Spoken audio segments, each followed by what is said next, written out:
jetzt Kaffee und Kuchen, Nachmittag. Ist ein 4-Sterne-Hotel und sehr gute Küche und sehr guter Service und wunderschönes Ambiente. Und es ist eine Erholung, wenn man hier übernachten kann. Und es ist, wir essen jetzt Erdbeertörtchen. Diese sind mit echter Vanillecreme, sehr lecker. Und ich habe dann noch einen großen Espresso. Und das ist Nachmittagsjause. Und jetzt guten Appetit.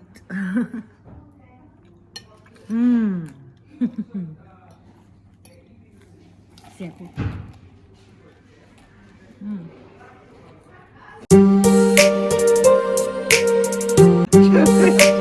Nagkaluka-luka na kami. Nakatatlong video na tapos. Ito pala ang tinatawag nila Tart. Dito kami sa Schsllerbach sa Schsllerbach Hotel. Pumunta lang kami dahil dito sa strawberry tart. Ito ay masarap na masarap. Ito ang paborito ng kasama ko. At ito ay may strawberry. Masarap nito. At ito kasama pa rin yung aming kape. Nakilahan ko na ito dahil palpakan video namin. Ang sarap ng kape at ng strawberry tart.